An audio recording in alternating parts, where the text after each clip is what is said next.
Las palabras utilidad, funcionalidad, necesidad, que son tres, y pueden ser más, van a ser más, en realidad lo que están expresando es una cierta ambigüedad o una cierta laxitud en la definición de algo que hoy, siglo XXI, 2018, tiene una historia que trataremos de sintetizar ahora, en este rato que tenemos por delante, de esa cosa que se llama la función o la funcionalidad y que tanta fuerza tuvo en determinado momento y que hoy por hoy es una palabra con menos potencia ideológica que la que supo tener. Ya iremos explicando todo esto. Para esto estamos usando el texto del libro de Introducción a la Arquitectura, que es un libro que ustedes ya conocen, porque es el libro de Marta Llorente, del libro de Sora Morales, ¿verdad? El libro de Barcelona, que es un curso muy parecido a este. Es un curso de iniciación, ¿verdad?, a la arquitectura, y que nosotros de alguna manera nos sentimos como primos hermanos y nos robamos el libro. De este libro, el texto de Antonio Ramón se llama justamente función. O sea, toma la palabra emblemática, la palabra dura, la palabra peligrosa, caliente, que quema, ¿verdad?, esta de la función, que vamos a justamente tratar de enfriar y analizar el dato que viene ahora. ¿Dónde está la flecha? Acá. Los textos que usé y que les traje además, todos, por si alguien los quiere mirar, no los voy a leer, algunos sí, son estos. Les voy a ir explicando más o menos, traté de armar la clase para que los conceptos aportados por cada uno de estos personajes esté, digamos, aportando en el momento que yo creo que va a ser el adecuado.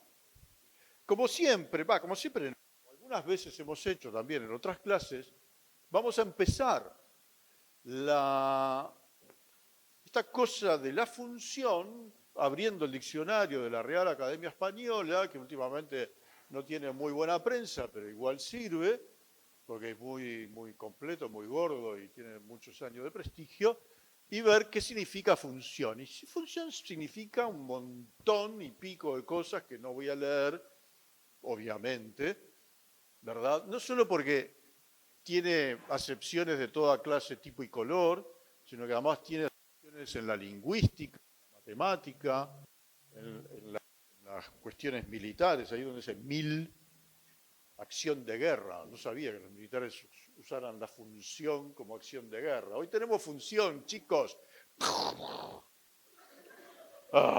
Bueno, perdón por eso. Pero no solo eso, o sea, 12, ¿cuántas eran? Como 12, ¿no? Acepciones, no me acuerdo, ustedes después lo repasan, sino que además lo que aporta a la academia es el significado de determinados sintagmas de función con otra palabra, como función continua, función de onda, que obviamente a ustedes les suena, un montón de matemáticas. En matemáticas la palabra función se usa mucho, también se usa mucho en biología, se usa mucho en lingüística, se usa mucho en todo, menos en la arquitectura, según el Real Diccionario de la Academia, o el diccionario de la Real Academia. Según este Real Diccionario, la palabra función en arquitectura no significa nada. Ustedes lo repasan después y seguramente van a encontrar que no existimos en la palabra función. O sea, el sintagma función arquitectónica o algo por el estilo, no existe, por suerte. Por lo tanto, como función vamos a tomar la primera acepción y vamos a tratar de aplicarla a esta cuestión de la arquitectura. Y van a ver que es difícil, porque la primera acepción dice capacidad de actuar propia de los seres vivos y de sus órganos, y es lo que nos interesa, que viene ahora, que es, y de las máquinas o instrumentos. O sea, que de las cosas que pueden actuar, curiosamente, y es posible que la arquitectura no esté incluida dentro del significado, digamos, de la palabra función, porque es incapaz de actuar. La arquitectura no se mueve, la arquitectura no hace cosas para, como hacen los bichos o los órganos adentro de los bichos, y las máquinas, ¿verdad? O los instrumentos. Digo, todas estas cosas, pero de todas maneras, posiblemente alguien puede entender que en esta cosa de la función lo que importa es lo que sucede. O sea, las cosas que suceden. Es verdad, la arquitectura no se mueve en general, ¿verdad? Se mueven las puertas, qué sé yo, o algunas pequeñas cosas, ¿no? De la arquitectura. Pero en general la arquitectura es una cosa como muy fija, muy inmóvil. Bueno, ciertas arquitecturas modernas a veces se mueven, y las muy modernas, pero en general es quieta. Pero aún así podemos entender que lo que sucede dentro de la arquitectura implica determinados movimientos o implica determinadas actividades, ¿verdad?, internas para las cuales la arquitectura es condición. Por tanto,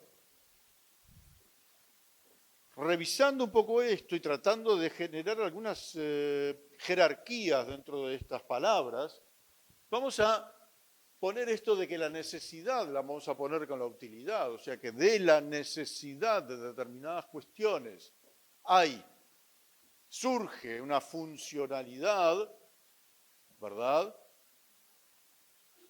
Podemos deducir una funcionalidad que en general, básicamente, y en una manera como muy básica, tiene que ver con esta cosa del cobijo, dar cobijo, crear condiciones climáticas, sobre todo climáticas, ¿verdad? Pero también condiciones para que las actividades humanas, individuales, en grupo, colectivas y muy colectivas como esta que estamos desarrollando acá, se anden bien, funcionen como la gente,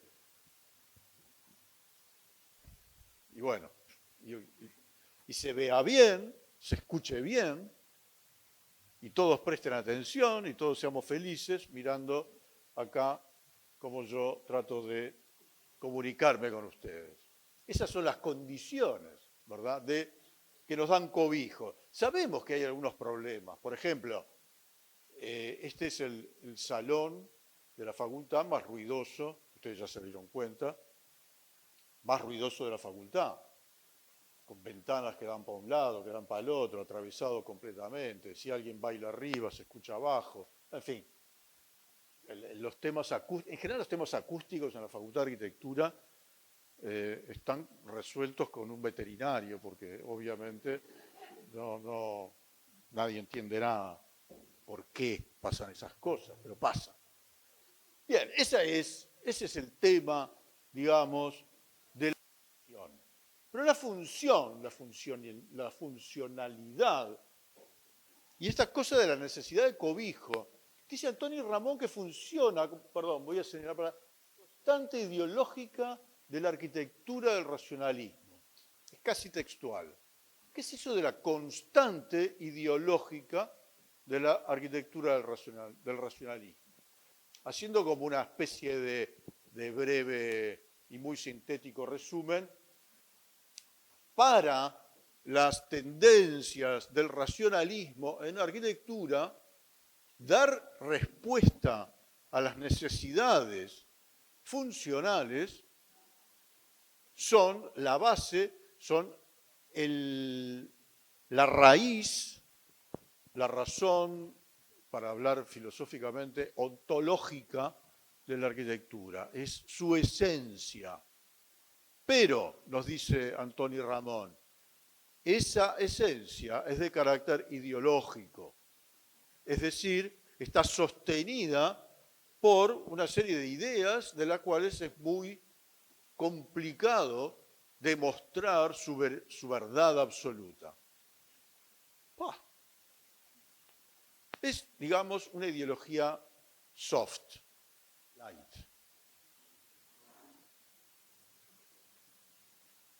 La que parecía ser la más dura, la razón más obvia, ¿no?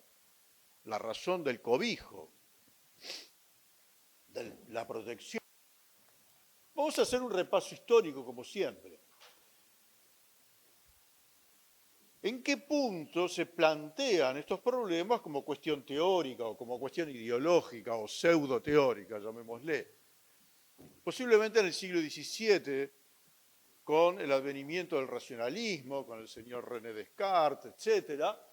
Y en arquitectura, con una división entre los que seguían a rajatabla o con una persistencia notable la tradición vitruviana, la tradición de la arquitectura clásica, y quienes plantearon, que sería François Blondel, ¿verdad?, uno de los fundadores de las academias, y los Perrot por otro lado. Hay más gentes, hay más personajes, hay otros, yo estoy haciendo como un gran, y estoy acompañando un poco también al autor del artículo que ustedes tienen que leer para no salirme del libreto, ¿verdad? Demasiado, algo me voy a salir.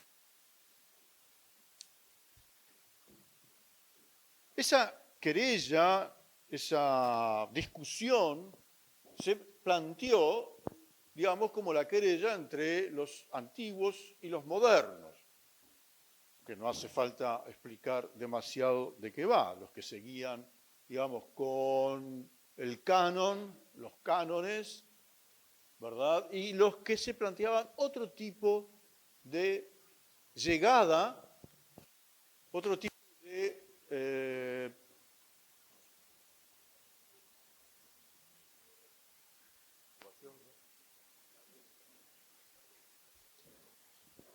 al tema este de la arquitectura y sobre todo a la cuestión de la funcionalidad, ¿verdad?, y de la utilidad. Claude Perrot y Charles Perrot eran hermanos, y tenían más hermanos, eran como 5, ¿verdad? Claude Perrot hizo una traducción al francés del Vitruvio, o sea que se lo conoció muy bien, pero además de hacer la traducción, como que lo reescribió, lo reinterpretó, o sea, lo actualizó el manual del Vitruvio, o sea, agarró la Biblia y la escribió de nuevo, herejía absoluta, una traducción al francés ilustrada, ¿verdad? Y que tenía en su tapa, en su frontispicio, digamos, no la tapa, sino la primera hoja, este grabado que ustedes ven ahí, donde Perrot lo que está haciendo es dedicándole el libro y para eso lo que hace es, bueno, generar este tipo de alegorías, ¿verdad? En fin, de quién es el dueño del mundo y a quién le están mostrando, y el rey, y a quién se deja seducir, etcétera, etcétera, pero lo que nos interesa por ahora es el fondo arquitectónico, donde hay 3 obras del propio Claude Perrot. La Puerta de San Antonio, el Arco de Triunfo de la Puerta de San Antonio, voy a tratar de señalarlo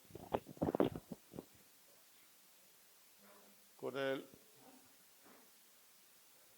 la Puerta de San Antonio, la fachada, son estos carteles que los odio, la fachada del Louvre, y allá atrás, que no se ve, envuelto en la bruma, el Observatorio de París. Las tres obras de Perrault.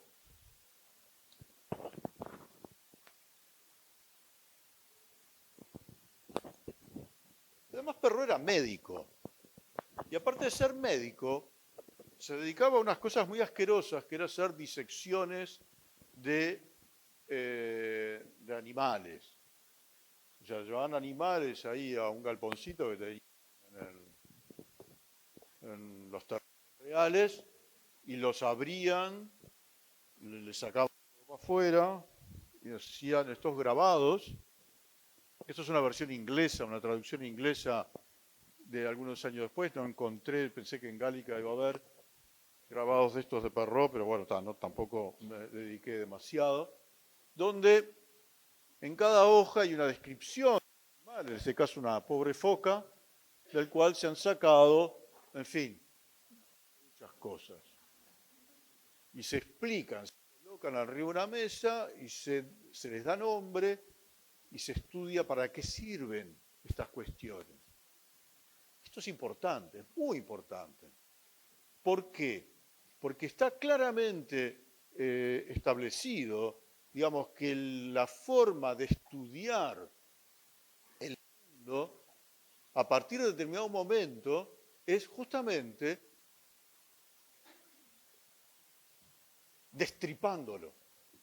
Ustedes saben que cuando Leonardo da Vinci dibujaba sus fantásticos dibujos de hombres musculosos, etc., él hacía estudios de anatomía, bueno, y sus dibujos de anatomía justamente, pero sobre todo de la masa muscular, etc.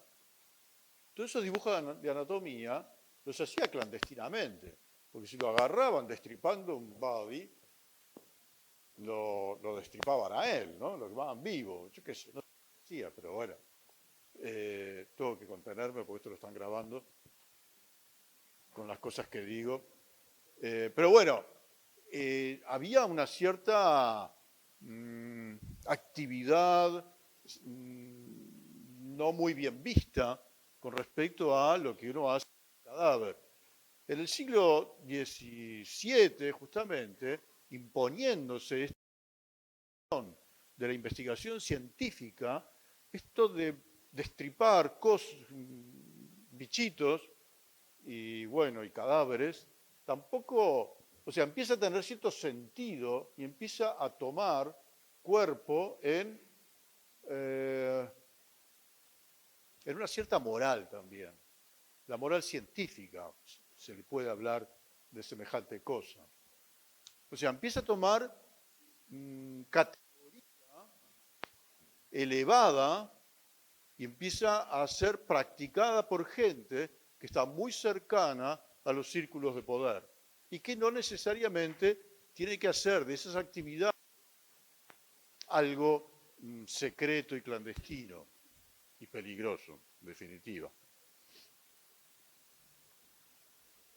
Es justamente lo que va a suceder en el pleno siglo XVIII con la enciclopedia de Diderot y d'Alembert, en la cual, fíjense ustedes, justamente la alegoría de que da principio, que es muy compleja, como pueden ver, en este detalle que ven acá, aparecen algunos personajes obvios. La verdad, que es esta señora que está envuelta en un velo que la cubre, sí, totalmente, un velo que es un poco, que es traslúcido, ¿no? Que es, sí, como un poco, se adivina lo que hay, aunque no se vea muy claramente, en realidad se ve bastante claramente. ¿Y quién es el que le saca el velo a la verdad? ¿Quién desvela la verdad? La razón. ¿Y quién no mira la verdad? ¿Quién mira y se hace la distracción por otro lado? La teología, que no quiere ver la verdad. quiere seguir manteniendo mitos que alimentan, digamos, la religión. ¿Y quién ayuda a la teología o trata de torcerle la cabeza para que mire a la verdad? La filosofía. Es decir, este es un siglo donde la filosofía y la razón son justamente los instrumentos privilegiados para develar la verdad oculta por la, según los iluministas del siglo XVIII, las supersticiones de la religión. Yo, con todo respeto para quienes, estoy seguro, en la sala son practicantes de cualquier religión. Lo que hace la enciclopedia, entonces, y el iluminismo a través de ella, es generar una serie de páginas y páginas y páginas y páginas donde se describe el mundo, donde se dibuja cosa por cosa, animal por animal, en detalles, donde se explica el mundo, y esto es muy importante, porque explicar el mundo, explicar cómo funcionan los trabajos, por ejemplo, estos grabados son todos grabados donde se explican el teñido, teñido de cuero, supongo yo, porque esto que está acá, pero los tanner, los teñidores, ¿verdad? El trabajo de los que tiñen, que es un trabajo, es una industria, una artesanía en todo caso, con opción a industria ya, ¿verdad? Y donde esta cosa de describir los instrumentos, describir los procedimientos, describir y explicar todas y cada una de estas cuestiones, lo que hacen es sacar de la tradición artesanal y poner a disposición el conocimiento de cómo se hace algo. Por ejemplo, sirve para romper, para destruir, para quebrar con los gremios artesanales que todavía subsistían en el siglo XVIII, ¿verdad?, dedicados a determinadas artesanías, industrias más bien, desde el punto de vista artesanal. La enciclopedia lo que hace es mostrar ese mundo y explicar cómo se puede transformar, porque no es una cosa que la gente hace gratuitamente, que los iluministas hagan gratuitamente. Todo esto está dentro de un sistema que va a ser el sistema capitalista moderno, el sistema de las descripciones, el sistema de la ciencia puesta al servicio de las tecnologías de transformación del mundo.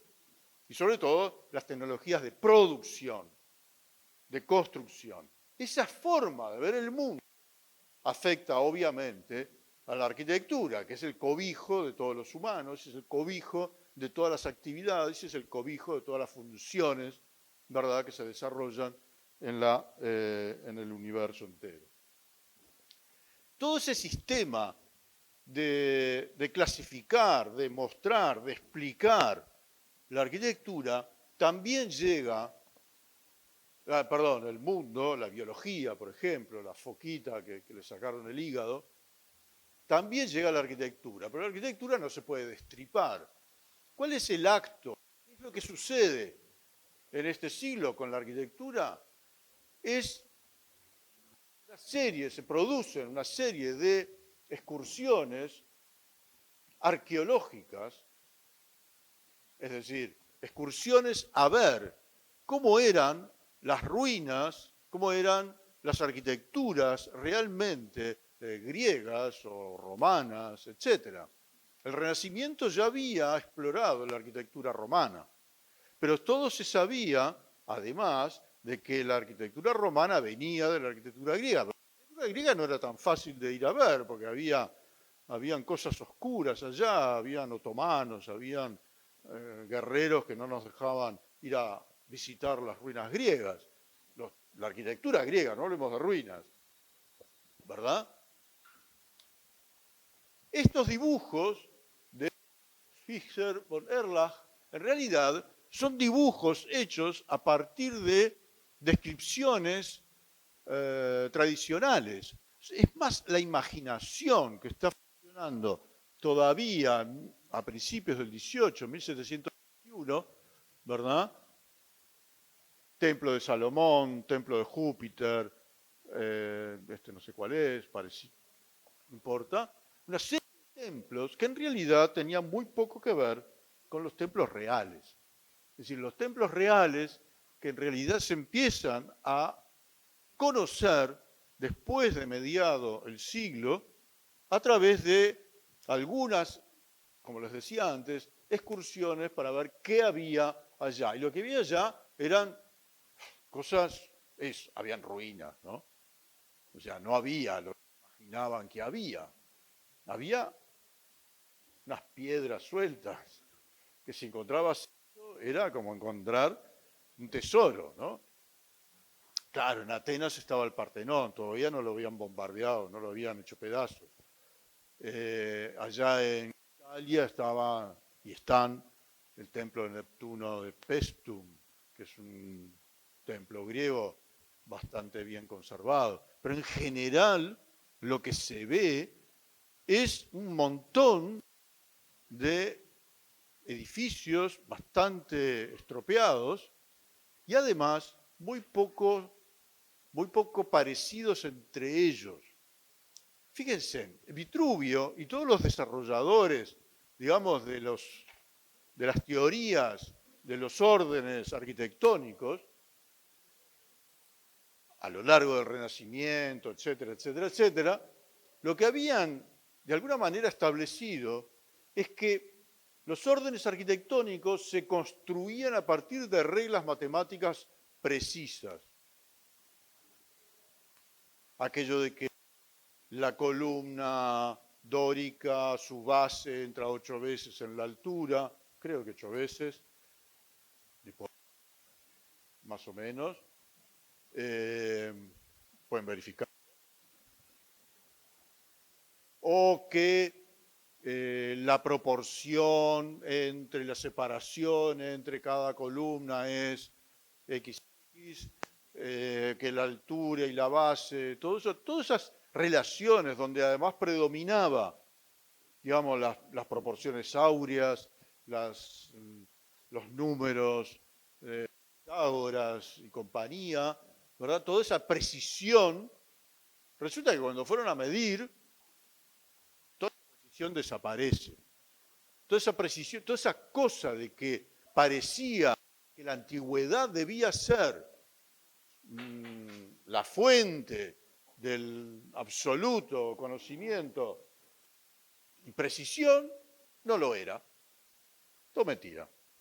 Con lo cual, la discusión acerca de cuál era el sentido de estos edificios y de cuál era el origen y la esencia de la arquitectura de acá en más, todo se revuelve, todo se revuelve. Todo se da vuelta, todo se discute, sigue esta cuestión, ¿no? Esto que dijimos y que presentamos como una querella, como una discusión entre los defensores de lo antiguo y los defensores de qué cosa nueva, de una cierta arbitrariedad en lo nuevo, de buscar razones para que las cosas tuvieran sentido más allá de los manuales de Vitruvio y posteriores. Yo voy a presentar acá los rigoristas y antirrigoristas, progriegos y prorromanos. Los griegos serían los rigoristas, ¿no? Lo que quieren, y los romanos, los prorromanos serían los más sueltos de cuerpo. Los tres primeros son estudiosos. Winkelmann es teóricamente un estudioso de la arquitectura griega. Lodol y Logier son teóricos de la arquitectura. Y Giambattista Piranesi es un artista, un grabador, un arquitecto, ¿verdad?, que vive en Roma y que es todo lo contrario a un rigorista. ¿Qué es un rigorista? Un rigorista es un personaje que trata de ponerle, como su palabra indica, rigor a esta cuestión del sentido y de la esencia de la arquitectura. Por ejemplo, un Lodoli no escribió nada, pero un discípulo suyo, Andrea Memo, esta cita que tienen ustedes en el artículo de Antonio Ramón, ¿verdad?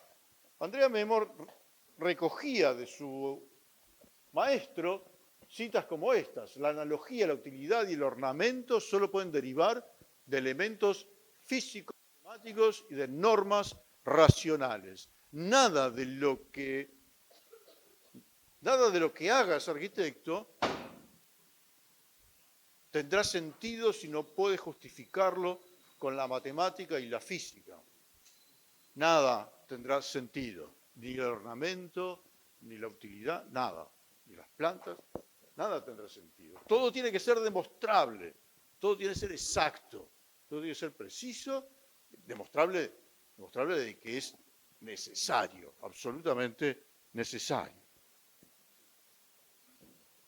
Logier en realidad lo que hace es buscar sentido, o sea, un sentido diferente al origen de la propia arquitectura en sí. ¿Cuál es ese origen para Logier? Bueno, es la naturaleza. Curioso cómo se interpreta la naturaleza, ¿no? El árbol, perdón, la cabaña primitiva, cuyas columnas en realidad son árboles plantados en el piso, cuyos troncos se elevan rectos y que a cierta altura se acomodan sus ramas para formar esa arquitectura esencial.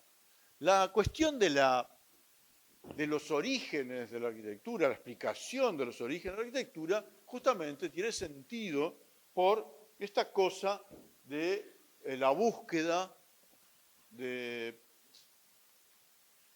sentido. Y ahí es donde la utilidad, la necesidad, la función empieza a aparecer como una constante ideológica para esta serie de personajes. En cambio, para un Piranesi, estudioso de las ruinas en Roma, ¿verdad?, de las ruinas imperiales en Roma,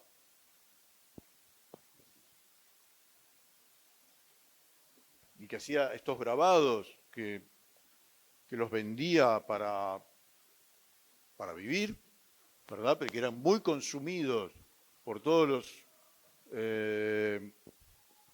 arquitectos, artistas que iban a Roma. Ustedes saben que en Roma hay una serie de academias a las cuales iban los ingleses, los españoles, los franceses, etcétera, porque Roma era el centro, el núcleo donde estaba la arquitectura propiamente dicha.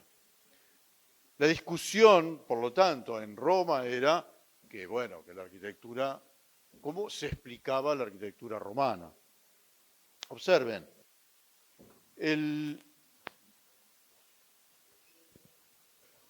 los estudiosos de la arquitectura, sobre todo en Roma, trabajan sobre la forma y no sobre la utilidad. Los arquitectos que defienden la arquitectura romana la defienden por sus características paisajísticas, visuales, ambientales. Parte de los grabados de Piranesi forman, o casi todos, forman ese universo de las nuevas imágenes de lo sublime que hablaba Alicia el martes pasado. Esa nueva sensibilidad, nueva categoría, ¿verdad?, que a través de la sorpresa, la inconmensurabilidad y el miedo nos genera una nueva sensación estética. Piranesi es justamente un cultor, un inventor de paisajes que apuestan a esa sensibilidad, como estos fantásticos y, bueno, posiblemente su trabajo más famoso, de las cárceles, cárceles de invención, cárceles inventadas, ambientes donde la perspectiva no tiene sentido, es decir, lo único que se prueba acá es que tiene cierta verosimilitud del espacio, pero cuando uno trata de construir ese espacio, suceden estas cosas, ¿no? Sucede que la planta que da lugar a esa perspectiva es una planta trucha, no es una planta reconstruible. Se entiende esto, ¿no? Ustedes ven que aquí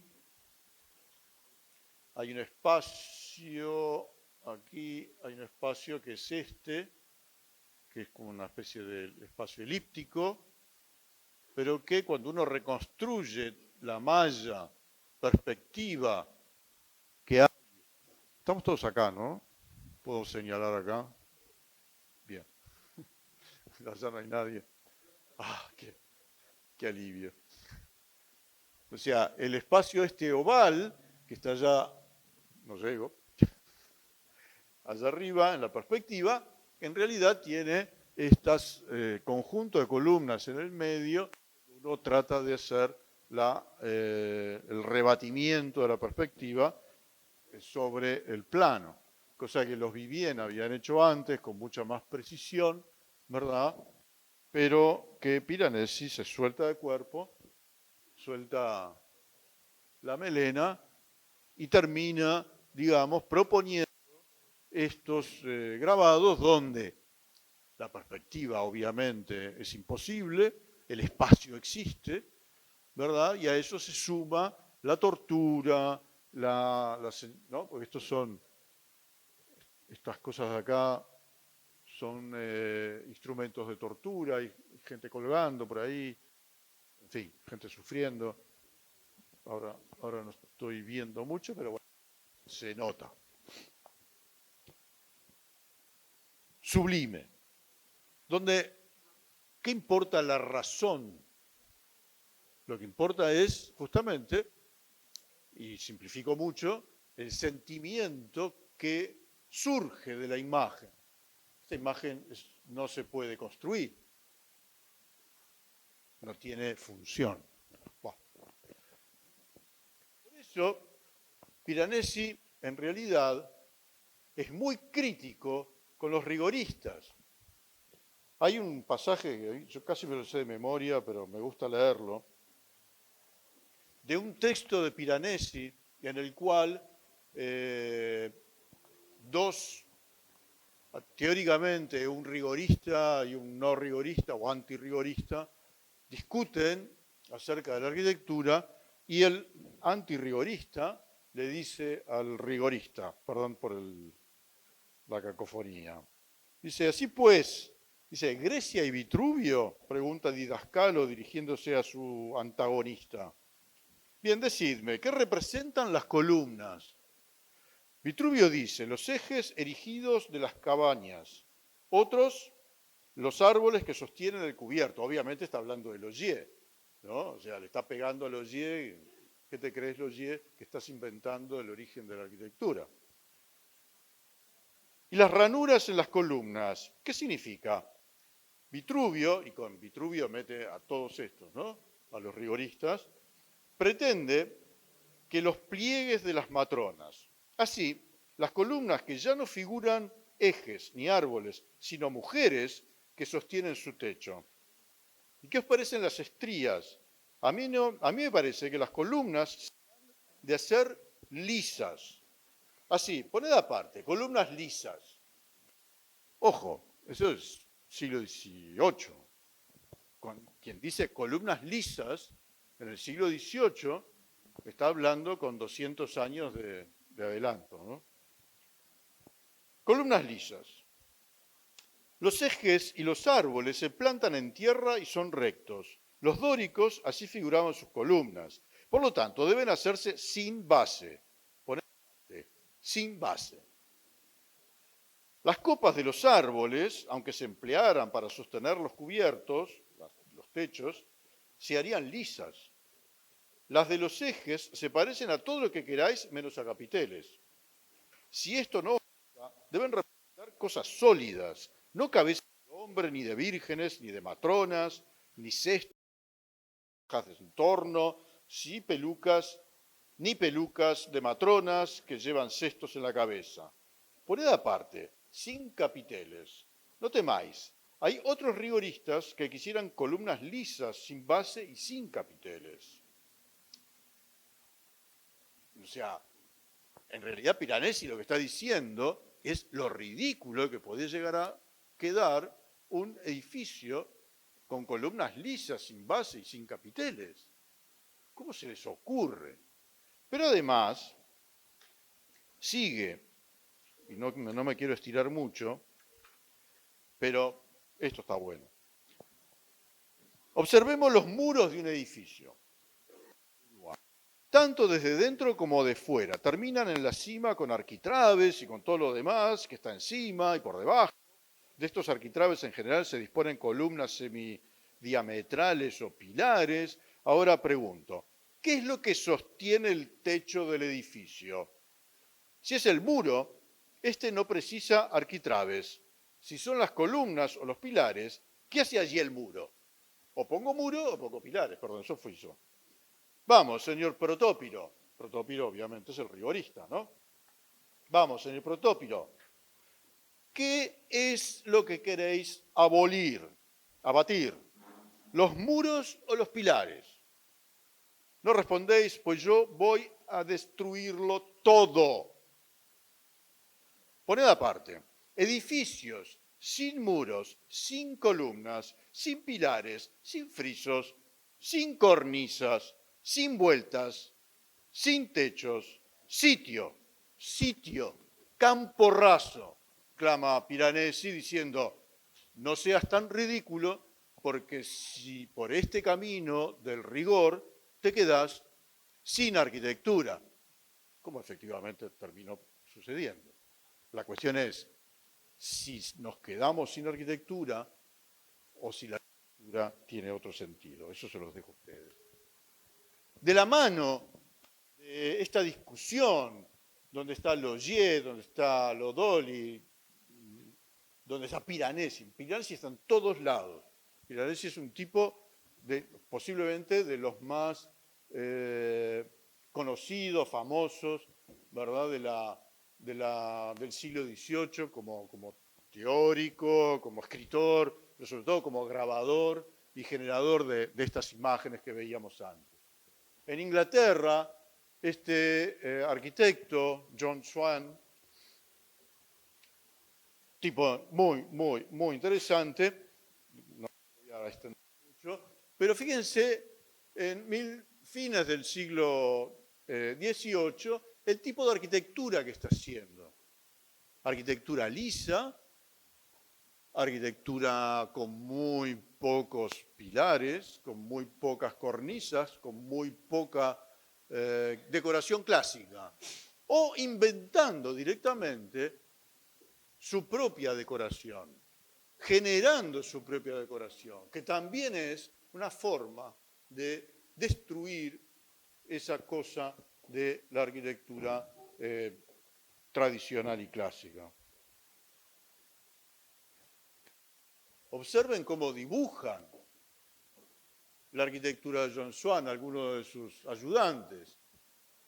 Una visión del diseño de la rotonda del Banco de Inglaterra, que es lo que estamos viendo, como si fuera una ruina. En realidad no se sabe si está en construcción o si está en destrucción, que es lo mismo. O sea, una obra que o que está a medio construir, es una obra que está a medio destruir. Pero observen también la planta. La planta es una serie de justaposiciones y de ejes subsidiarios y de patios hechos a partir de la agregación de un montón de cosas donde el orden general se ha perdido para todo funcionar con el orden individual, concreto de cada espacio, donde se apuesta, y ahora repasen la clase sobre el espacio, con estas imágenes de John Swan y de su casa, donde John Swan era un coleccionista de antigüedades, era un tipo que compraba todo, esto es un féretro egipcio, está lleno de calcos romanos, griegos, algunas piezas originales. Esta casa existe, vayan a verla cuando puedan.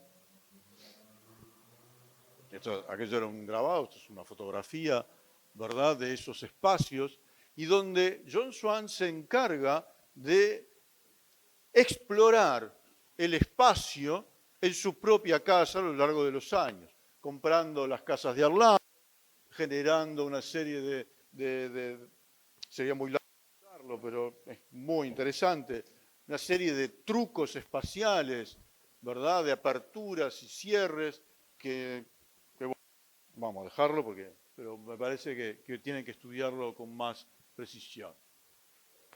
Desde este punto de vista, entonces, desde este momento que hay una crisis de dónde viene y cómo se hace la arquitectura, entonces es que empiezan a aparecer con fuerza las justificaciones y el sentido de las actividades y de las funciones humanas a desarrollar dentro de la arquitectura, como elemento no que debe acomodarse ligeramente a la arquitectura, sino que genera la arquitectura. Vamos a ver a Ledoux y a Bentham un poquito más cerca del cambio de siglo, ¿verdad? Pero personajes interesantes ambos y que tienen mucha cosa para decir.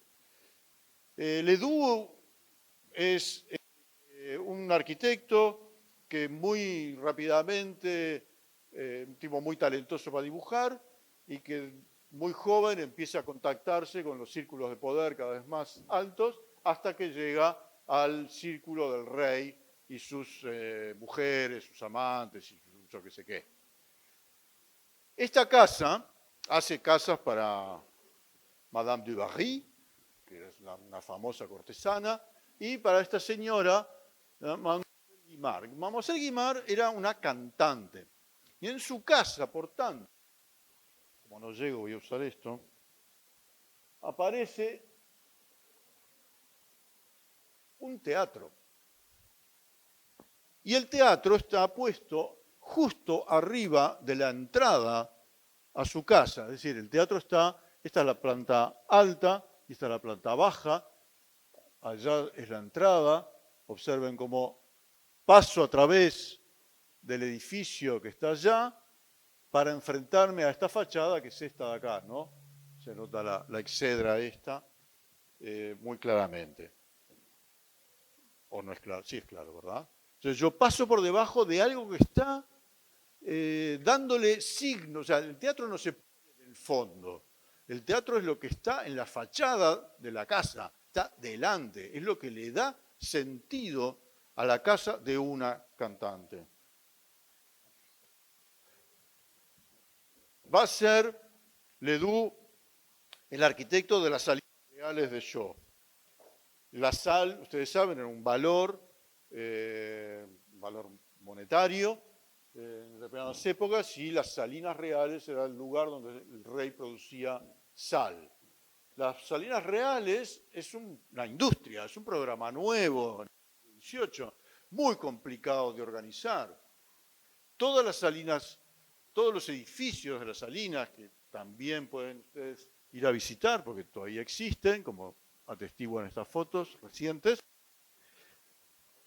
es un sistema donde las jerarquías y la propia industria se colocan, son los que construyen la forma de la planta.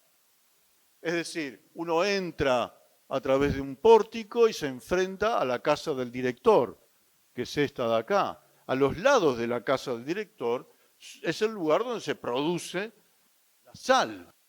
Los obreros, organizados jerárquicamente, viven en la zona circular, ¿verdad? A través de una serie determinada, bueno, un orden jerárquico, que se lo pueden imaginar, digamos, o lo pueden leer en alguna descripción, digamos, de las Salinas. Ledoux tuvo una... A Ledoux lo agarró la revolución, marchó en cana, porque claro, era un tipo que estaba en el círculo real. O sea, se salvó de la guillotina en Anca de un Piojo y tuvo mucho tiempo para pensar, dejó la arquitectura y generó una serie de trabajos, dibujos, sobre todo, que son, obviamente, dibujos utópicos. Pero esos dibujos utópicos, como la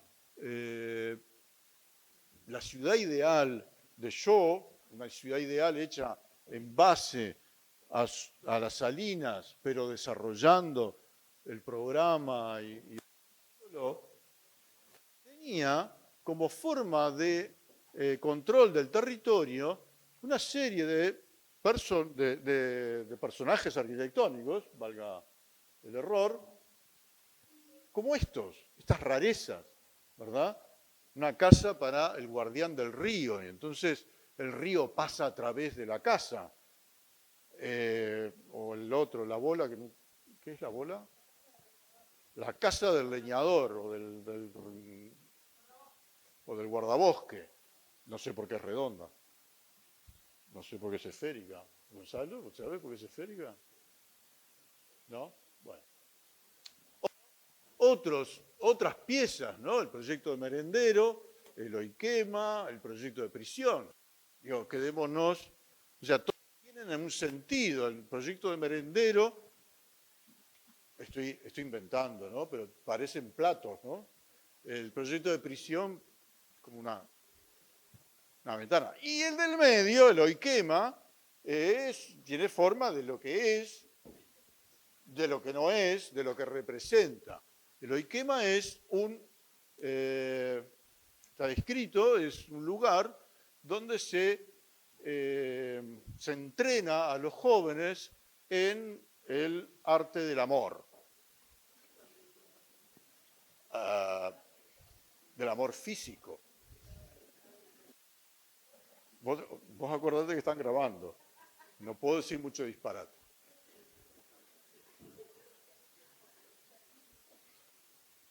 En general siempre es muy gracioso y causa mucha risa. Pero es como muy obvio. Pero, muchos peros hay acá para este boletín. La arquitectura visible, a ver, los más morbosos es lo que le echan en cara, ¿no? De que cuando vos ves el edificio, en realidad la planta no se ve. Digamos que es una aproximación que yo no creo que esté exenta de una cierta ironía o sentido del humor del propio Ledoux, pero que en cierta forma lo que hace es presionar sobre la aparición del significado a través de metáforas funcionales. El Oikema, como ustedes pueden ver, se resuelve en una fachada por demás clásica, ¿verdad? Y una arquitectura que lo que tiene es una dificultad, digamos, para encontrar su expresión externa. Pero ahí es donde hay un problema nuevo. Es el problema, digamos, de la expresión arquitectónica a partir de la función que esa arquitectura va a resolver. Obviamente el Oikema nunca se construyó, digo, fantasías la mayor parte de esta arquitectura Ledoux son fantasías del propio Ledoux. Pero el problema de la expresión a través del sentido y del propósito del edificio es absolutamente novedoso. Y proviene de esa discusión, de esa cuestión, digamos, de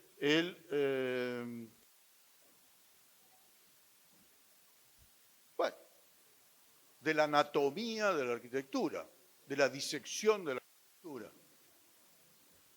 Otro punto de vista es el de Jeremy Bentham, inglés, o al menos de las Islas Británicas, no sé si es inglés o bueno, más del norte, no importa. Jeremy Bentham hizo un invento por el cual se hizo realmente muy famoso y popular. Bentham era un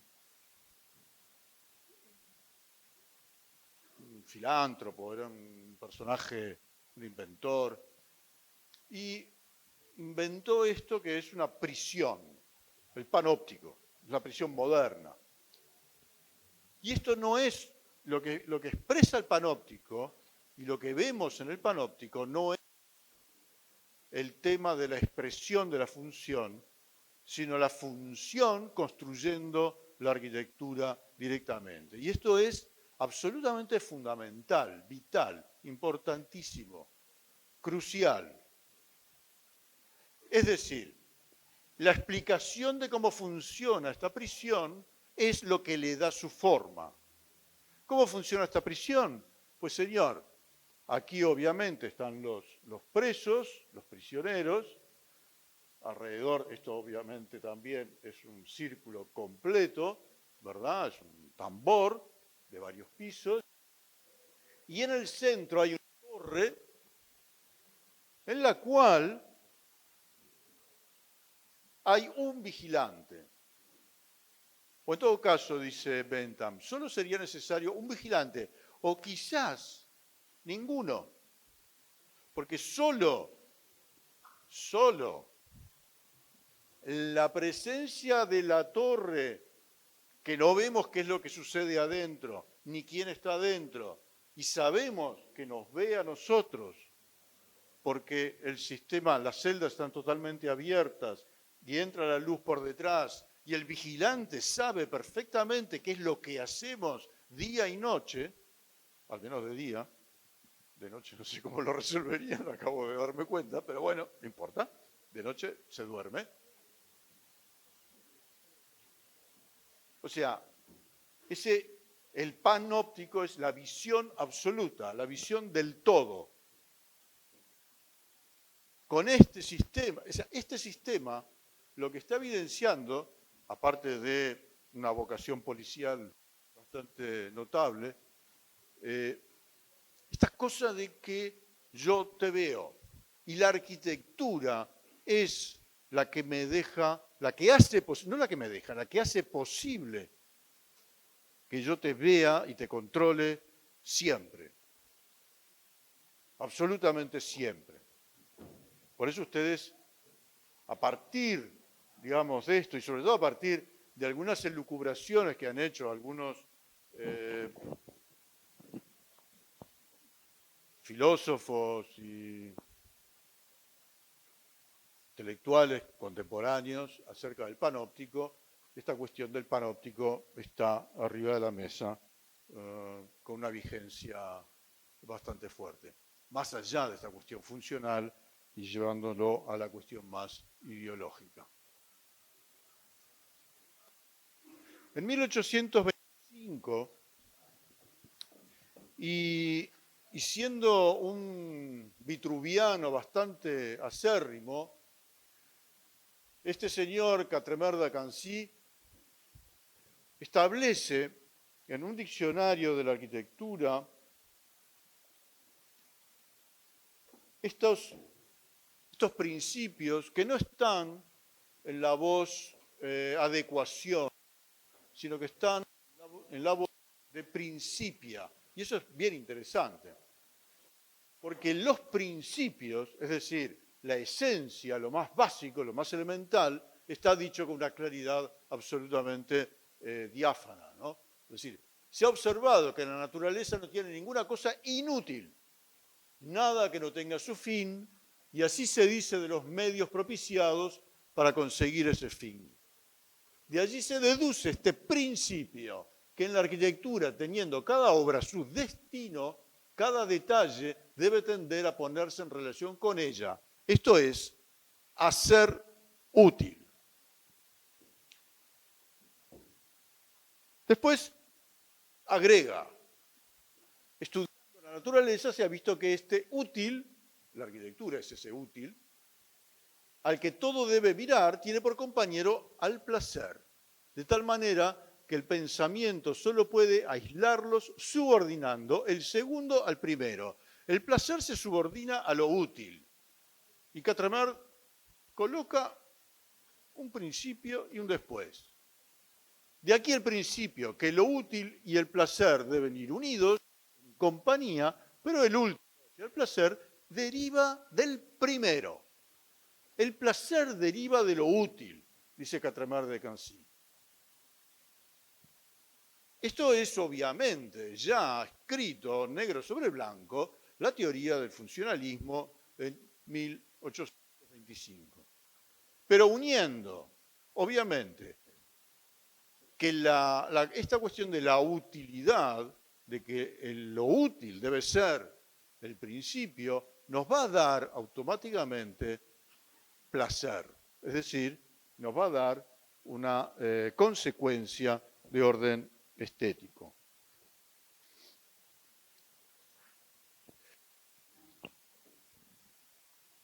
Y me tengo que apurar porque la historia es larga. Pero el siglo XVIII es un siglo que ustedes van a estudiar el año que viene, supongo yo, en Historia 1, muchas de estas cosas, con lo cual tampoco me quiero detener demasiado desde el punto de vista histórico, sino simplemente quedarme con las consignas, ¿verdad?, teóricas. Antoni Ramón habla de Durán también. ¿Por qué? Porque este señor, Jean-Nicolas Louis Durán, era una especie de ingeniero, un arquitecto, digamos, pero muy, muy duro.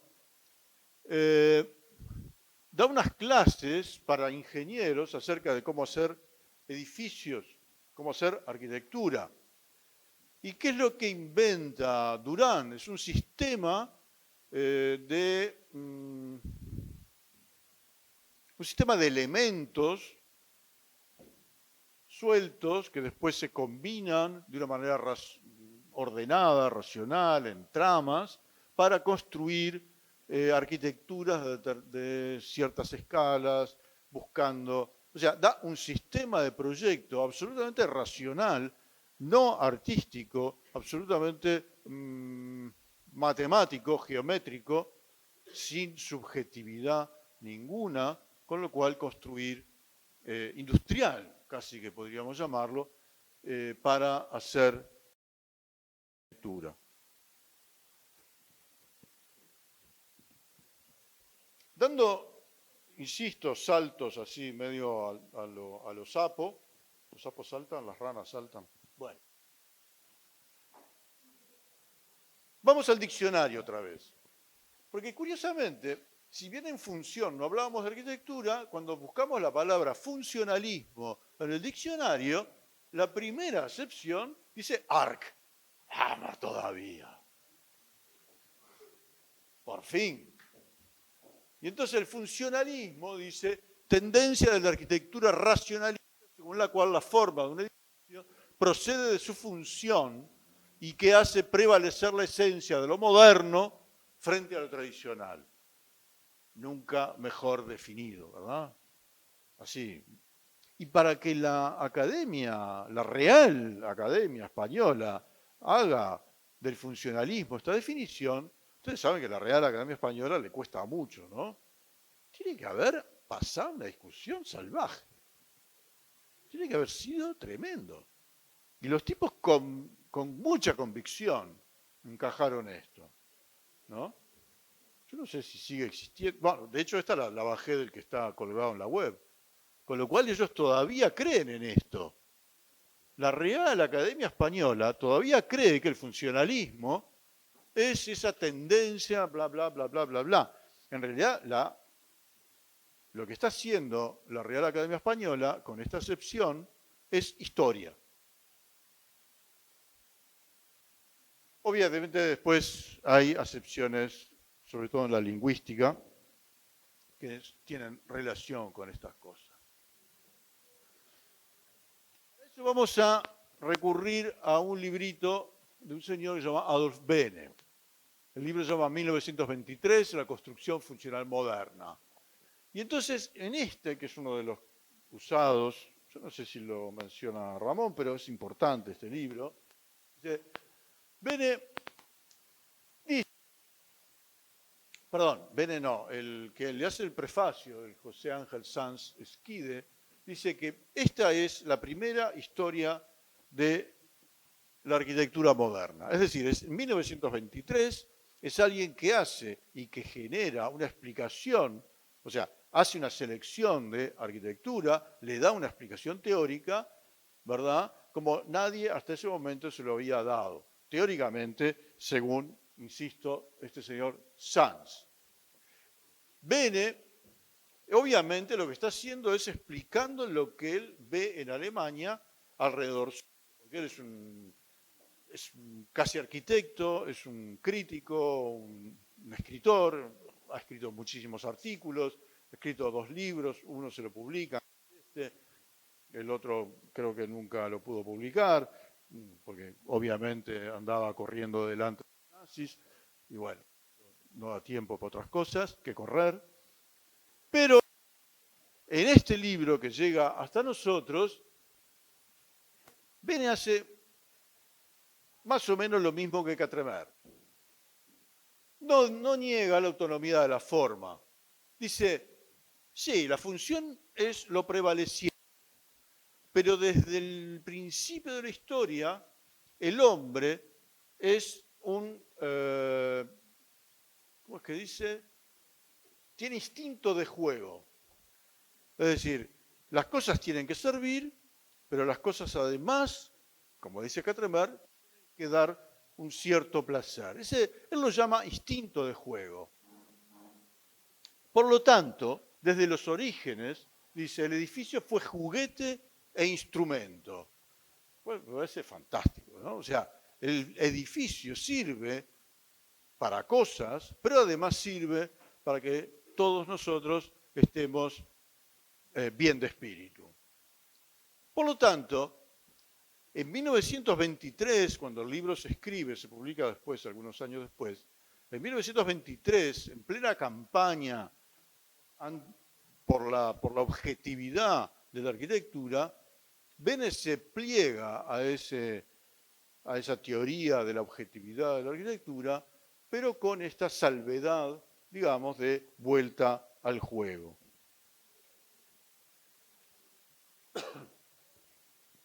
Peter Collins, que es un historiador, algunos años después va a reconocer muchas de estas cuestiones.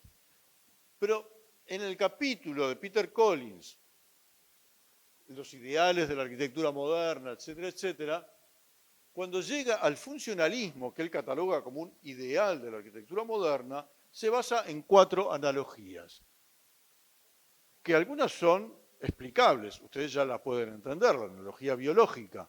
La analogía mecánica es muy parecida a la analogía biológica, pero con las máquinas que empiezan a aparecer luego de la revolución industrial. Que ya hemos visto con Le Corbusier, etc. La analogía gastronómica es más complicada.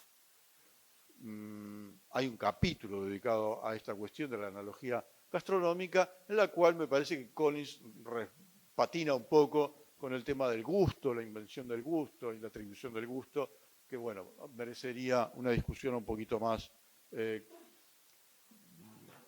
detallada, que no vamos a dar. Y después una analogía lingüística. Es decir, Collins propone que la arquitectura, esta cuestión del funcionalismo, tiene que ver con una analogía de cómo está estructurado el lenguaje, lo cual no es extraño dado el año en el cual este libro está escrito. Vamos a ver entonces algunos de estos personajes funcionalistas, línea dura, ¿verdad? Tenemos para hoy a Hannes Meyer y Hans Wittberg, a Johannes Andreas Brinkmann, Cornelis van der Blug, Jan Gerko Wiebenga y Alexander Klein. Espero que más o menos haya sonado medio germánico. Perdón por eso. Vamos a ver a Hannes Meyer primero, que con Hans Wittberg se presentan a un par de concursos, a la escuela, una escuela en la Peterschule en Basilea y al edificio para la Sociedad de las Naciones en Ginebra en 1927.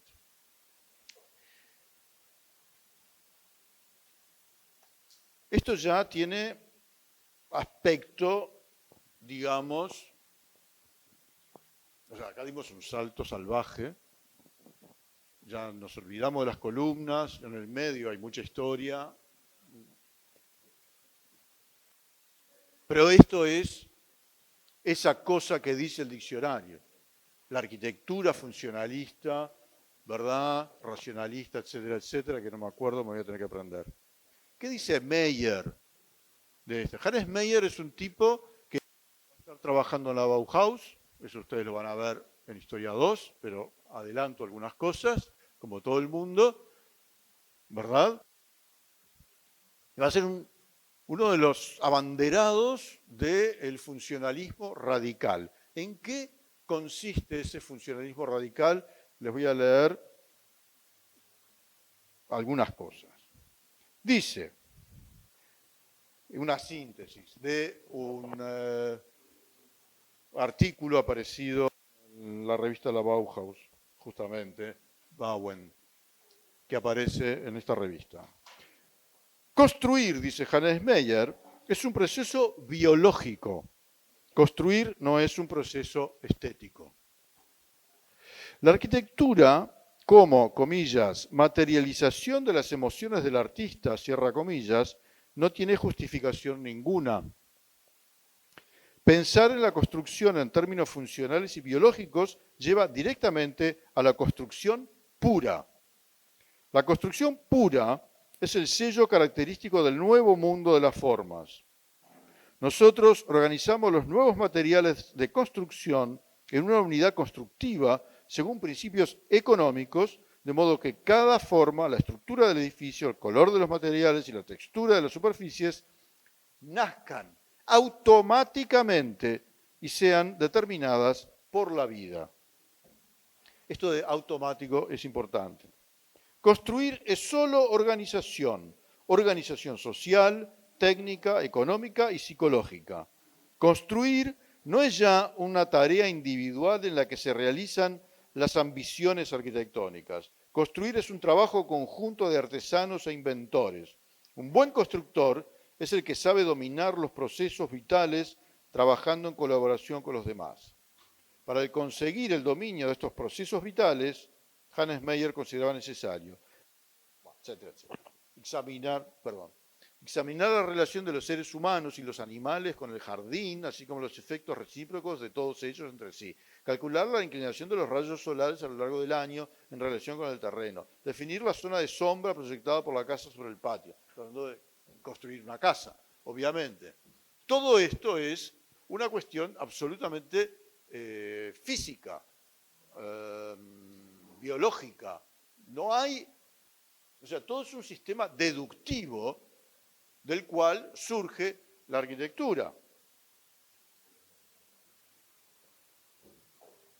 Brinkmann, van der Blug y su colega Wiebenga, que era más bien calculista, hacen una fábrica que es una envasadora de tabaco, café y té en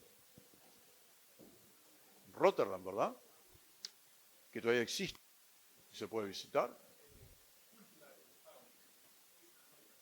Una fábrica cultural, faltaría más, en la cual los procesos de fabricación son los que determinan, obviamente, la forma de la fábrica, que de hecho era una cosa que ya se venía haciendo desde mucho tiempo ¿verdad? Con algunos deslices de una cierta, lo que llamaríamos, y vamos a llamar de acá en adelante, una cierta estética maquinista.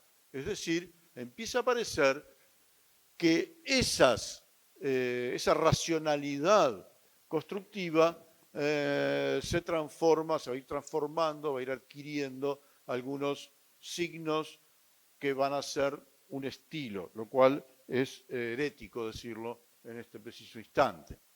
Pero que también se van contaminando, se van extendiendo cuando, sobre todo Brinkmann y Van der Blugt, con otro socio, hagan estas viviendas colectivas, el Berpolder, ¿verdad? Que están muy cerca temporalmente una detrás de otra, y hagan este edificio que hoy no nos llama la atención, porque es igual a todos los que vemos por ahí, en Montevideo y en otros lados, pero que en estos años dio un impacto estético fuerte. Y que de alguna manera lo que está haciendo es reproduciendo la fábrica en la vivienda, en la casa.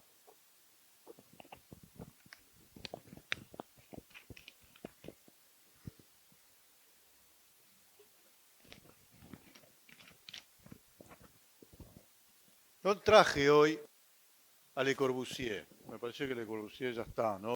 Uno trae a Le Corbusier y dije, no, dejemos a Le Corbusier tranquilo por hoy.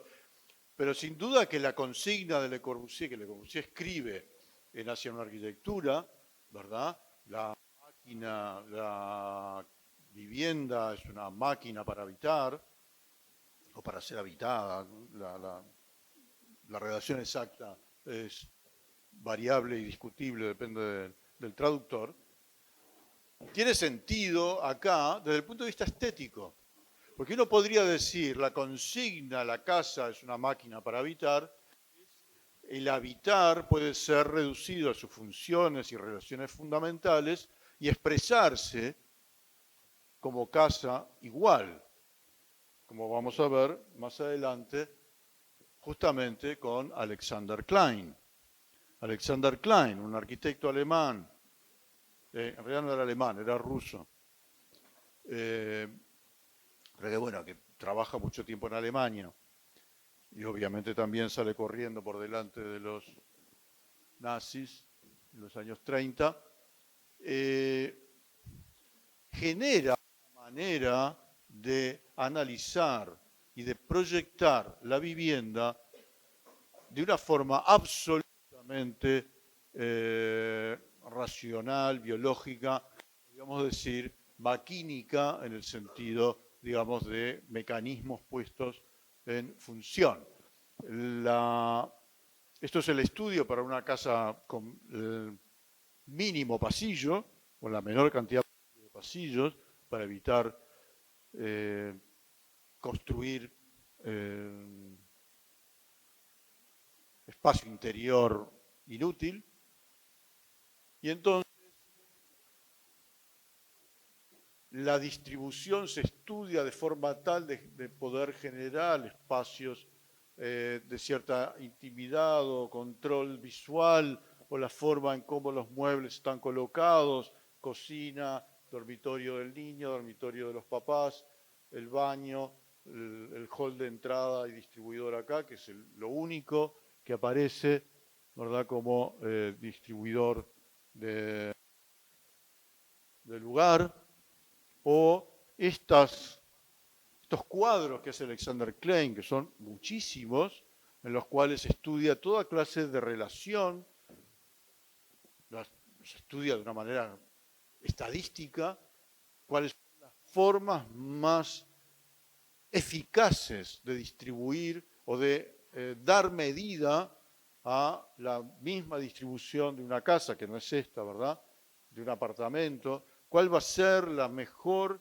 relación, profundidad, ancho para la superficie, de qué manera podemos hacer que eso sea habitable desde el punto de vista del asoleamiento, etcétera, etcétera, etcétera. Y estos son cuadros y cuadros iguales a este, uno atrás del otro en los estudios de Klein. Esta es la casa sin pasillo, digamos, en axonométrica. Yo no traje hoy algunas imágenes domésticas de Klein, que en realidad no son maquínicas, son muy domésticas. Toda esta concepción, digamos, del funcionalismo puro y duro, hace que esta imagen de la Bauhaus, de esta chica que aparentemente o es la creadora o es la mujer de Gropius, la Bauhaus, sentadas alguna en la silla de Marcel Breuer, esta famosa silla B3, pero que se llamó la silla, ¿cómo se llama? Se me fue. Vasily, por Vasily Kandinsky. La silla Vasily, ¿verdad? Que es una silla que ustedes encuentran en los halls de los edificios. Es tremendo diseño. Yo nunca le encontré diseño, pero bueno, diseño igual.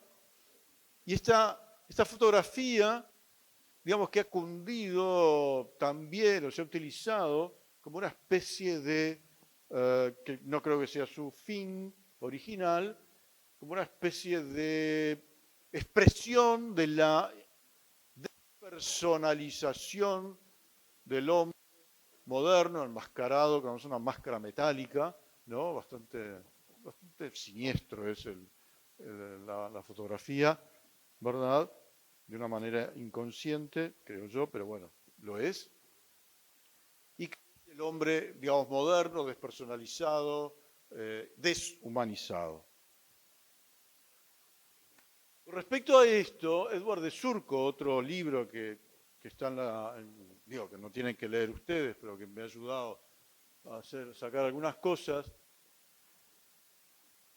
que hace un enfoque, digo, es un libro de 1950 y pico ya, o sea, muchos años, es posterior a la Segunda Guerra Mundial, que es un momento en el cual todas estas cosas se ponen en crisis.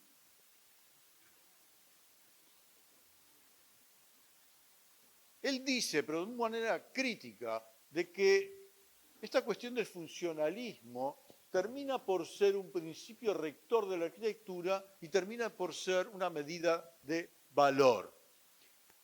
En cierta manera, propone también algunas analogías, como va a proponer Peter Collins, el inglés, ¿verdad?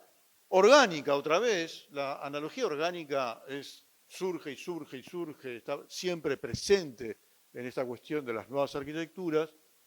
La mecánica, que también la ponía en relevancia Peter Collins, y la analogía moral. La analogía moral, que es una analogía, ya han estado hablando, esta cuestión de la moralidad o las moralidades, ¿verdad? De la aparición de la verdad, de la expresión de la verdad, y que viene de los griegos y que atraviesa toda la historia, toda la estética, ¿verdad? Lo verdadero, lo bueno, etcétera. Aparece también, dice Eduardo, en las bases ideológicas del funcionalismo. Esta cuestión, insisto, de la moralidad, que la veíamos en Hannes Meyer, en cierta medida, va a ser como muy obvio y es raro de que otros no lo hayan puesto en evidencia antes. De Surco y algunos destaca a Frank Lloyd Wright como uno de los inventores de la arquitectura orgánica, y en esto un poco se adelanta a algunos otros críticos, sobre todo a Bruno Sevi, ¿no? Que va a quedar como el inventor de Wright como arquitecto orgánico, ¿no? Porque él dice, bueno, lo que es obvio y elemental, de que está muy a la vista, de que las plantas de las casas de la pradera de Wright surgen como una planta a partir de su interior. también está, y que no he querido traer, la tradición del maestro de Wright, Sullivan, que no quise traer la consigna, la forma sigue la función, porque la forma sigue la función en Sullivan tiene una contextualización totalmente diversa del uso ideológico que se le ha dado después. Pero bueno, lo que sin duda está en esta cuestión del desarrollo de la arquitectura desde el interior hacia afuera está en Wright. La crítica, entonces, de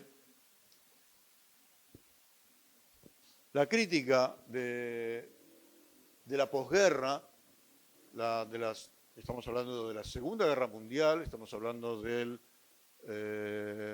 la guerra posiblemente más cruel en la historia de la humanidad, que ha muerto más gente,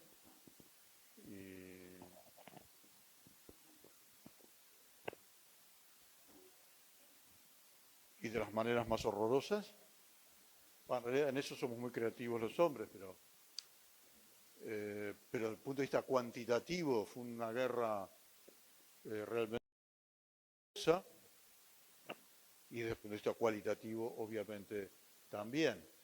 Eso no me voy a detener a explicar nada, pero genera también una cierta reconsideración de algunas ideas radicales y de una presunta humanización en todos los campos de la cultura humana. Y fundamentalmente no, también, y posiblemente más bien de rebote, en la arquitectura. Una arquitectura que ya es una arquitectura moderna, que el funcionalismo empieza a ser visto con una cierta desconfianza o críticamente al menos. Alvar Aalto fue un arquitecto finlandés que empieza a trabajar en los años 20, es un poquito más joven que los arquitectos, digamos que es un arquitecto de lo que se llama segunda generación de la modernidad. Los primeros serían los Gropius, Corbusier, etc. Hay otra generación anterior que son los protomodernos, Wright y compañía, y Behrens y todos esos. Pero bueno, Alvar Aalto es de la segunda generación, aquellos que ya tienen asumido que hacen arquitectura moderna, funcionalista, racionalista, como este diario. Bueno, claro, un diario es fácil hacerlo funcionalista, ¿verdad? Que muy pronto van a, quizás, bueno, este es Alvar Aalto, el rubio, y este otro es Antonio, el que hizo Punta Ballena, acá en Uruguay.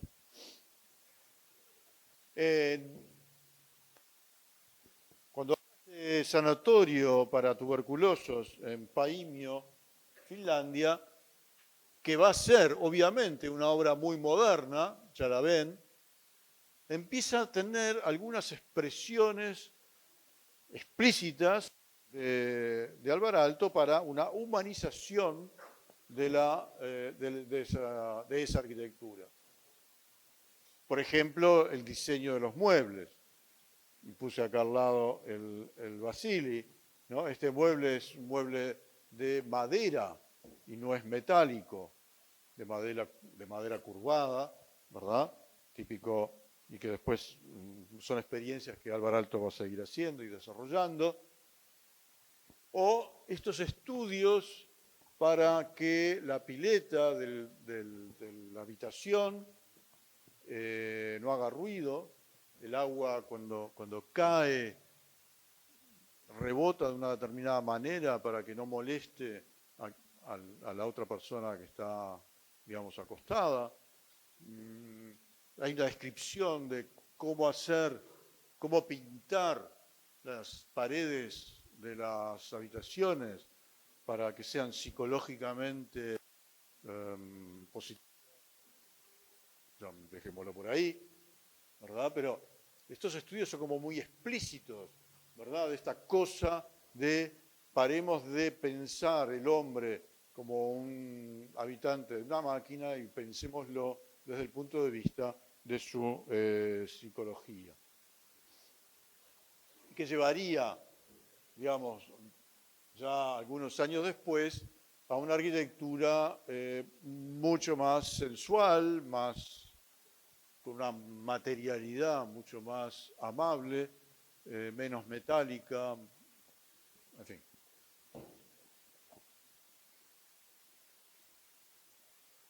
Y también dando más saltos, a una cosa que yo llamo antifuncionalismo, creo que se le puede decir antifuncionalismo, que sucede más o menos en la década del 70, y donde estos dos tipos, Robert Venturi y Aldo Rossi, Robert Venturi en Estados Unidos y Aldo Rossi en Europa, en Italia, para ser más concretos, son en cierta medida protagonistas de una actitud antifuncionalista que vamos a analizar en un rato. Para mí, uno de los textos que adelantan, en cierta medida, generan pensamientos sobre esto es el de un articulito de Lewis Mumford, donde critica la arquitectura funcionalista por su falta de simbolismo. Estamos otra vez con el tema de la expresión, ¿verdad?, de la arquitectura fría, ¿verdad?, y donde Lewis Mumford, que no era arquitecto, que es muy contrario a la arquitectura moderna y al urbanismo moderno, que es un hincha, digamos, de esa humanización de la cual se tiñe la posguerra, va a ser como muy duro y además creo que va a tener muchísima influencia en el campo de la arquitectura y el urbanismo de los años 60 y 70. Estos dos personajes, de los cuales les hablaba recién, son autores a su vez de dos libros que aparecen en el mismo año, en el año 66. Robert Venturi, Complejidad y contradicción en la arquitectura, y Aldo Rossi, su libro La arquitectura de la ciudad. A pesar de su nombre, no es un libro puramente de urbanismo, de ciudad, sino el papel de la arquitectura en la ciudad y cómo se construye la ciudad. Pero en cualquiera de estos dos está muy clara el mensaje de que el funcionalismo es una macana, y son muy directos los mensajes que se dan acerca de la cuestión de que el funcionalismo se acabó. Robert Venturi tiene un pequeño textito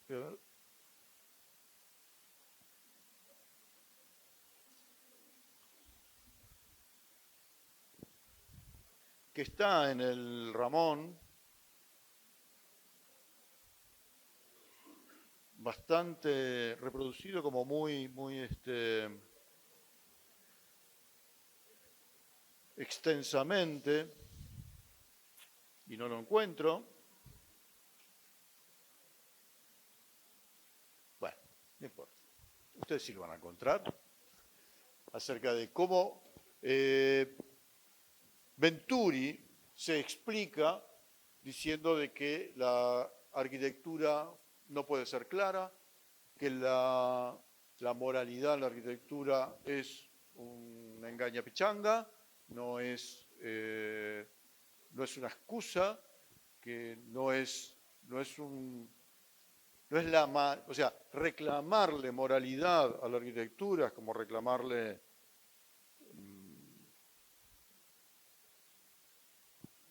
falso, es decir, no hay un sentido en el reclamo por la moral. Es así, digamos, que cataloga a Robert Venturi como el inventor, que de hecho no lo sé si es exactamente así, pero bueno, un representante muy claro de lo que se llama la arquitectura posmoderna, de la cual La casa para su mamá es una expresión como bastante clara. ¿Pero por qué? No solo por la utilización digamos, obvia de algunas cosas que ya estaban prohibidas, como cornisas, tímpanos, techos a dos aguas, etcétera, sino porque además todo esto es falso. Vaya, vaya. La simetría es falsa, los tímpanos no son tales, el arco se quiebra, el tímpano se quiebra, la simetría es asimétrica, es torcida, las cosas de este lado son cuadradas y del otro lado son rectangulares, a pesar de que de este lado hay 5 cuadraditos y de este lado 1, 2, 3, 4, también hay 5 cuadraditos. ¿Qué es lo que hay en esta fachada? Es una enorme cantidad de ironía, de humor, de mensajes falsos. Porque cuando analizamos la planta, la arriba es la planta baja, en el eje de simetría, cuando llegamos al porche de la casa, en realidad no entramos, sino que nos desviamos hacia allá y pegamos toda la vuelta alrededor de esa escalera que a su vez tiene una estufa leña metida abajo o en el medio. En fin, las cosas son... la casa es demasiado chica como para decirlo así tan claramente, pero son afuncionales. Son más buscando una cierta diversión o una cierta distracción que la eficacia funcional absoluta. Y para eso se utilizan muchos mecanismos. Por ejemplo, la fachada falsa se ve claramente acá.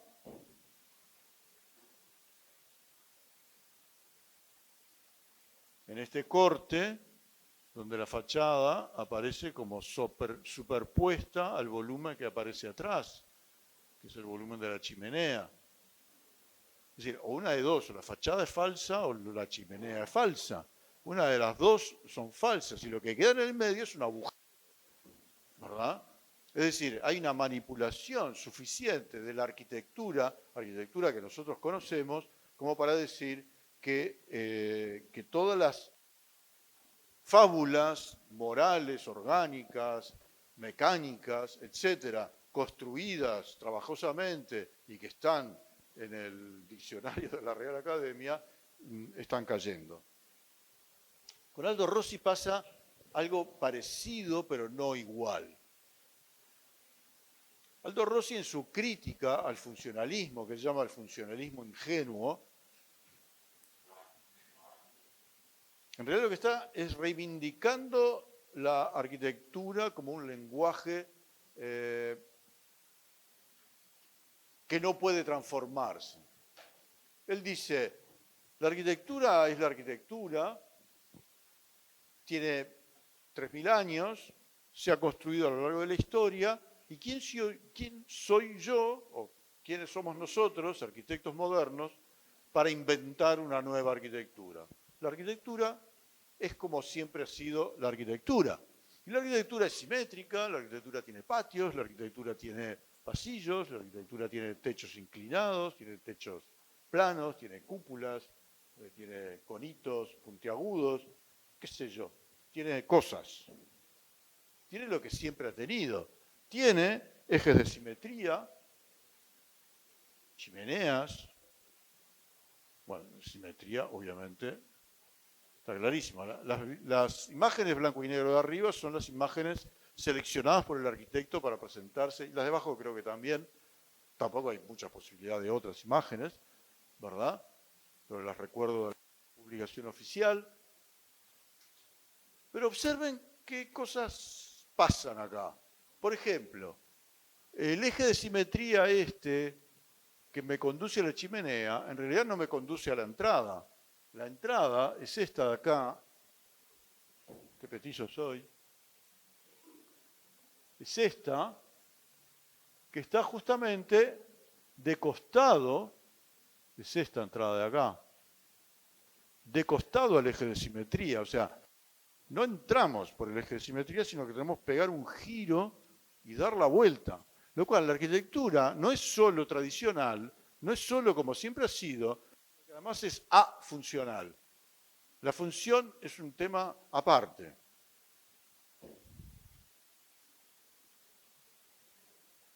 No solo la función es un tema aparte, sino que además la arquitectura es un lenguaje absolutamente autónomo, justamente por lo que decía recién. ¿Cómo yo voy a modificar la arquitectura si la arquitectura tiene miles de años? Y entonces la misma fachada sirve para un edificio de viviendas que para un cementerio, que para el urnario de un cementerio. Es exactamente la misma fachada, posiblemente tenga problemas, medidas distintas, pero lo que ustedes ven a su izquierda es el urnario del cementerio San Cataldo en Módena, que también pueden visitar, y lo que ven a la derecha obviamente es un edificio de viviendas en Francia, en París. ¿Funciona hoy? Bueno, lo que sé. Es obvio que hoy hemos vuelto o estamos en un momento en el cual parecía ser que la función, la funcionalidad, que hemos estado hablando hasta ahora, está tan vapuleado que no. Y que claro, uno mira esto y dice, no, este edificio no es un edificio funcionalista. Bueno, o quizás sí. Quizás sí. Este edificio está hecho desde el programa funcional.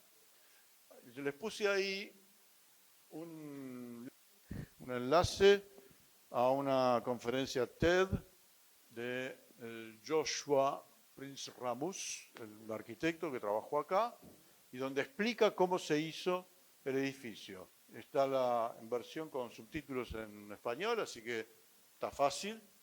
Y el Joshua es un tipo, es un comunicador, lo hace muy bien. Así que yo voy a ahorrar un poco de trabajo. Le voy a pasar la pelota al amigo Joshua. Sin embargo, ya les adelanto, ¿no? ¿Cómo funcionaban las bibliotecas? ¿Cuáles son las cosas que tengo reagrupadas según su naturaleza? ¿Cómo las puedo separar, verdad? Para hacerlas construibles, y cómo las puedo pasar después a un esquema en el cual cada cosa tenga su funcionalismo mecánico, quizás con un poquito de humor. Pero acá abajo está el parking, acá no sé qué cosas, allá el depósito de libros, todo está en su lugar desde el punto de vista funcional, conectado por escaleras mecánicas, rampas, ascensores, etc. Todo este edificio es un edificio absolutamente funcionalista en términos de que surge particularmente, no significa que todos los edificios de OMA y de Coljas sean así de funcionalistas, pero particularmente es extraordinariamente funcionalista. Bueno, no traje las fotos más adecuadas para mostrarlo, pero bueno, ya, en este edificio se van a pasar toda la carrera hablando, así que no vale la pena insistir demasiado. Y bueno, finalmente, para que trabajen en el práctico, las 3 preguntas. Estas 3 preguntas se contestan con el texto de Antoni Ramón.